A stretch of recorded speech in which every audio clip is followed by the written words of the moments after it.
everyone, and welcome back to the latest edition of CounselCast, the official podcast of the Council of Insurance Agents and Brokers. I'm Katie Oberkircher, content specialist on the Market Intelligence and Insights team here at the Council. Today, I'm joined by Scott Sinder, partner at Steptoe Johnson and the chief legal officer for the Council. Scott is going to be unpacking association health plans. These plans are receiving a lot of renewed attention after the Trump administration implemented a regulation in June of 2018 focusing on these types of plans and the benefits that they may offer small businesses and self-employed individuals within the same industry or profession. Scott, thanks for being here with me today. It's great to be with you today, Katie. So the Trump administration in June finalized this rule, and it throws the doors open for small businesses to join forces and set up health insurance plans. Were you surprised by any elements of the final rule? It's an aggressive rule, and what I would say is I was somewhat surprised, we were somewhat surprised by its overall contours. They really are pushing the envelope in every way they can to try to expand the availability of association health plans. I guess to the extent I was surprised by, and we can talk about the details as we move through, I guess to the extent I was surprised by anything, it's that they did not try to exercise their broader preemptive authority on the states to inhibit the state's ability to put up roadblocks to self-insured association health plans. And to your point, this rule was aggressive in a lot of ways, and in response to that, more than a dozen states have filed suit to overturn it. So the lawsuit argues that association health plan eligibility for working owners or self-employed individuals amounts to skirting of the individual market protections in the ACA. So it's putting consumers' health and financial security at risk. And many of the states have also issued, or they're considering issuing, conflicting legal guidance that restricts association health plan eligibility. Have you seen this uncertain legal landscape cause a go slow approach among insurance providers in the market? Yes, and let me unpack this a little bit because I think there's a lot you can cover on this question. So to answer your main question first, I think particularly in the insured market, you're seeing carrier reluctant to engage and to offer coverage to association health plans, which is problematic if you're seeking to offer this sort of coverage as an association health plan. The lawsuit actually, I think, has kind of three core complaints, and they all go to the Department of Labor's underlying authority under the ERISA provisions to implement the rule that they have put into place. To talk about the working owners, they are allowing working owners who have no employees. So think about, a self-employed lawyer, other professional, any sort of person who has a standalone business where they have no employees. They will now be eligible to participate in an association health plan. And when they do so, as long as there are more than 50 individuals that participate in that plan, it will be treated as a large group under the DOL rules, which means that they will be exempt from many of the ACA requirements that would otherwise apply to individuals purchasing health care. They do the similar thing for small businesses. They allow small businesses to aggregate in a trade association and to be treated as one big large business, and again, avoid many of the otherwise applicable provisions of the ACA. The third issue is that what an association is itself that's eligible for HP treatment. Historically, you've had to be a bona fide trade association that existed for reasons other than offering the health care coverage. Something like the Counsel, where you serve a specific community of business interests. And essentially, DOL they've obliterated that requirement and said you can aggregate into a trade association for the purposes of offering health care, provided that you have at least something else you're doing for those members, but it can be secondary, and what it is unspecified in the rules. So those are the three basic challenges. And if you look at the challenges themselves, I think they kind of tick on several different arguments. One argument is that these three decisions that were made by DOL are not allowed under the ERISA statute itself, and that they go against 40 years of DOL interpretations. The second argument they make is that the aggregation into this large group, it is at odds with the ACA requirements, which essentially say, if you read the complaint, and I think that the AGs are right on this, at least in what they assert, the ACA says that when you are purchasing coverage through an employer, you're going to look at the size of the employer to determine whether you're in the small or large group market. They don't touch on AHPs or association health plans specifically in the ACA, but the argument is that the structure of the Act requires a look-through of the plan at the AHP level to evaluate the actual employer that's participating to determine what market it's in. So the states are saying that these things are impermissible, and the harm to them is the contamination of their individual and small group markets, because you're going to see adverse selection, and you're going to see the healthy employers fly away to these AHP plans. And I think that the lawsuit has created some uncertainty, and it's going to, I think, delay the full implementation of AHPs around the country. So, Scott, you started to touch on this, but I want to just switch gears and talk a little bit more specifically to the broker audience. So, what are some key items for brokers to understand regarding this interplay of state and federal authority as it pertains to association health plans? So, essentially, the federal authority allows them to create these plans, but it keeps into place the state regulation.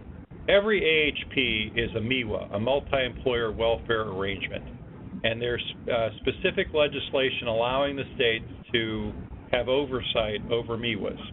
And it divides into two categories, insured plans and self-insured plans.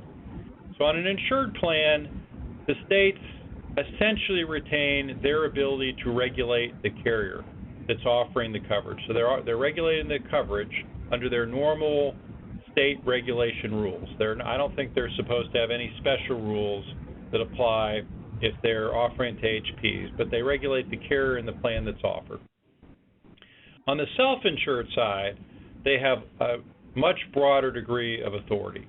So if an AHP is self-insuring, they not only have the ability to regulate the AHP as an insurer itself, but they can impose pretty much any requirement that's not at odds with ERISA. So, for example, some states have said that self-insured plans can only be put in place by AHPs if the self-insured plan existed prior to a date certain. There are several states that maintain requirements like that. In many states, my understanding is that the regulatory regime for self-insured plans essentially makes them impossible to do in those states. So I think that's the key thing to understand, that the federal authority is only the beginning, not the end. Now, that lawsuit, the thing that I think is really interesting is I don't think, and Kate and I discussed this at some length before our podcast, I don't think the states have the ability under ERISA to override DOL's group size determination for HP. So when DOL says under ERISA, we're going to treat an association health plan that has more than 50 participants as a large group plan, regardless of how the underlying membership is constituted, I think the states would be preempted from overriding that determination.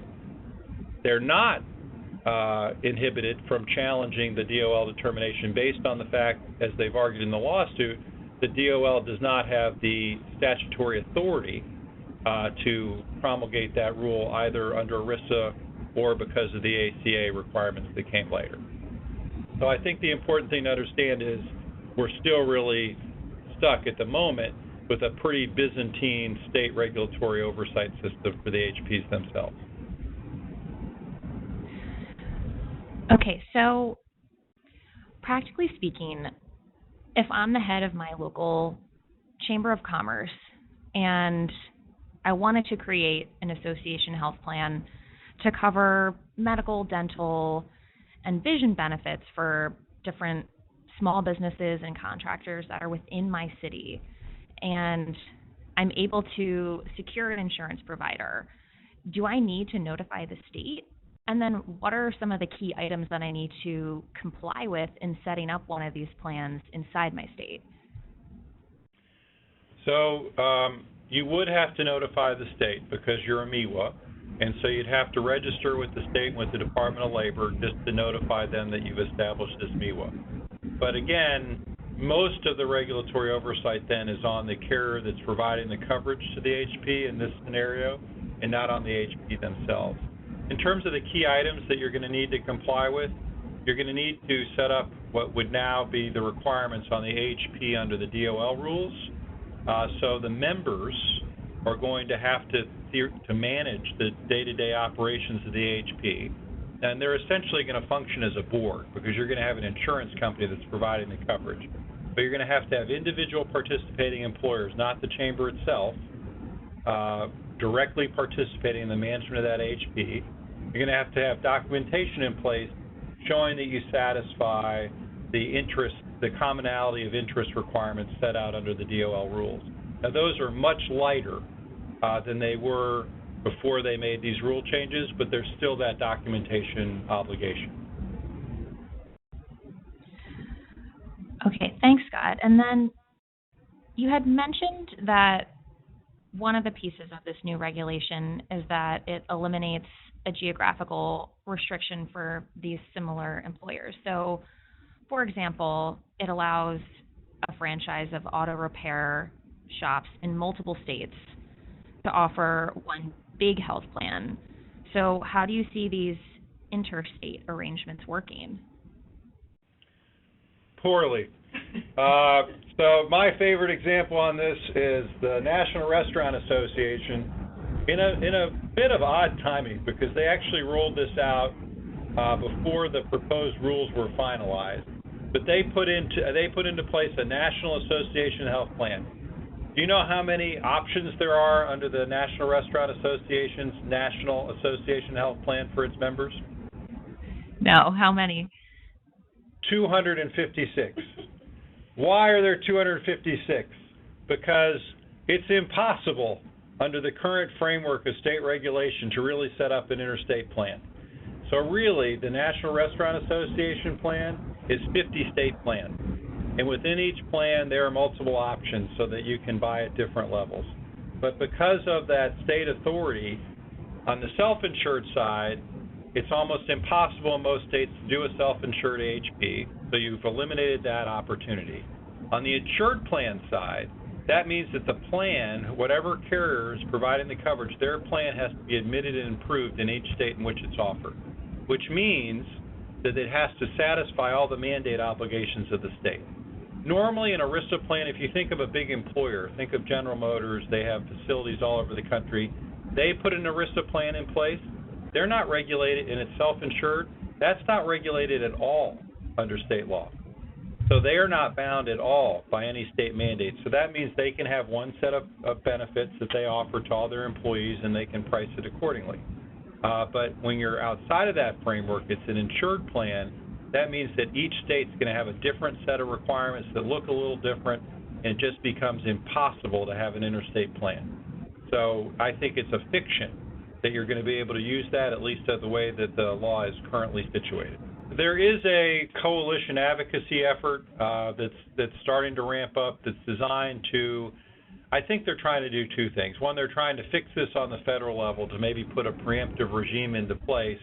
They would maybe set some high standards. Indiana, for example, is renowned for having a very effective set of MIWA self-insurance regulation standards that they have in place. And they also, I think, are trying to harmonize the regulatory requirements among neighboring states so that they can start to do, on a regional basis, some of the multi-state plans.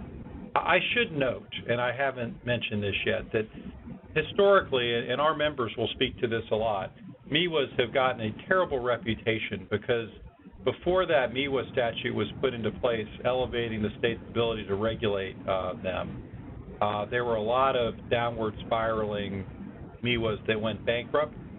They were put together on a fly-by-night basis. by people who were very focused on their own profit from the plan and not so much on providing the underlying health insurance. And so they've developed a bad reputation, and a lot of what you see in terms of the regulatory approaches are efforts to try to ensure that if you have a multi-employer plan in place, you have enough guardrails that it'll be fiscally solvent and viable. Okay, thanks, Scott, for breaking that down. I just want to switch gears and talk about how you think association health plans might impact some of the other markets. So one of the concerns with these plans is that they're going to siphon healthy risk away from individual and small group market risk pools, which could serve to exacerbate the more wobbly ACA individual marketplaces. Do you think that this is an earnest concern, or do you think that's overblown? Honestly, I don't know. I mean, I think that to the extent that these are successful, it's probably not an overblown concern. I think it's probably a realistic concern. You can imagine if AHPs are robust enough that they could almost replace these other two markets in some states. But I think it's going to depend a lot on how successful they are. And right now, it's hard for me to see this as being as successful as some are predicting, given the state-by-state nature of the plan base that you have to put into place. But I don't know. Just in connection with that idea, Avalier Health has predicted that about 4 million people are going to leave the individual and small market to enroll in association health plans over the next 5 years. What do you think about that? I think it's a hard thing to predict. I think at some level, I mean, first of all, it's highly dependent on the outcome of that lawsuit. And I'm not sure that I have a view on how that lawsuit will come out, but I think that some of the allegations that have been made by those attorneys general are serious, and they're going to have to be taken seriously. And if I were going to bet, they have a very decent chance of prevailing. So if that's true, then I think the entire framework goes away and the prediction's out the window. Even if they don't prevail, I think states are going to do everything they can to impede the ability to put these in place. And so you could imagine years of litigation as you try to tamp that back. So 5 years, I think, is aggressive for any big expansion. Beyond that, I think it's going to depend a lot on how all the litigation works out. So just to wrap up, this rule is going to be implemented in stages. What are some key dates that brokers should be aware of? So we've already passed sort of the first milestone date, September 1st. And as of that date, any association, so you could create a new one or existing ones, are now allowed to establish a fully insured association health plan utilizing the new rules. So allowing them to include individual business owners without employees, allowing them to aggregate small businesses and create a large group, et cetera. On January 1st of 2019, trade associations that had existed, that had sponsored an AHP on or before the rules were published, so last spring, they may establish a self-funded AHP under the new rules. So they'd be allowed to expand their membership base, they'd be allowed to aggregate and treat it as a large employer across and use those rating rules, et cetera. And then on April 1st, 2019, so next spring, then any trade association, old or new, can use the new rules to establish a self-insured health plan. So those are the three key dates. And really right now, to break it down, anybody can do a fully insured plan September 1st. Associations that had a plan into place already can do a self-insured plan and open it up under the new rules. And as of April 1st, any trade association, old or new, with or without a plan before, can do a self-insured plan. Okay, thanks for breaking that down, Scott, and letting us know those different important dates to be aware of. The only thing I would add, and it goes a little bit to your market speculation, is because of the state-by-state regulatory regime that's still in place, I think from our vantage point, we've struggled to understand why this is going to be as important a tool as some people think it will be. And so it'll be interesting to see how that works its way through in the marketplace. Real opportunity under the rules is intra-state plans, and expands the ability to, it goes back to your Chamber of Commerce question. If you have a Chamber of Commerce in Birmingham, Alabama, this does free them to do a plan inside Alabama much more so than they could before these rules were put into place. All right. Well, thank you, Scott, for being here with me today, and thank you for listening to CounselCast. You can listen more on Apple Podcasts, Google Podcasts, or SoundCloud. Please subscribe and leave us a review or rating to tell us how we're doing. If you have any questions or comments for us, you can find us at ciab.com, at the CIAB on Twitter, or you can email in at counselcast@ciab.com. See you next time.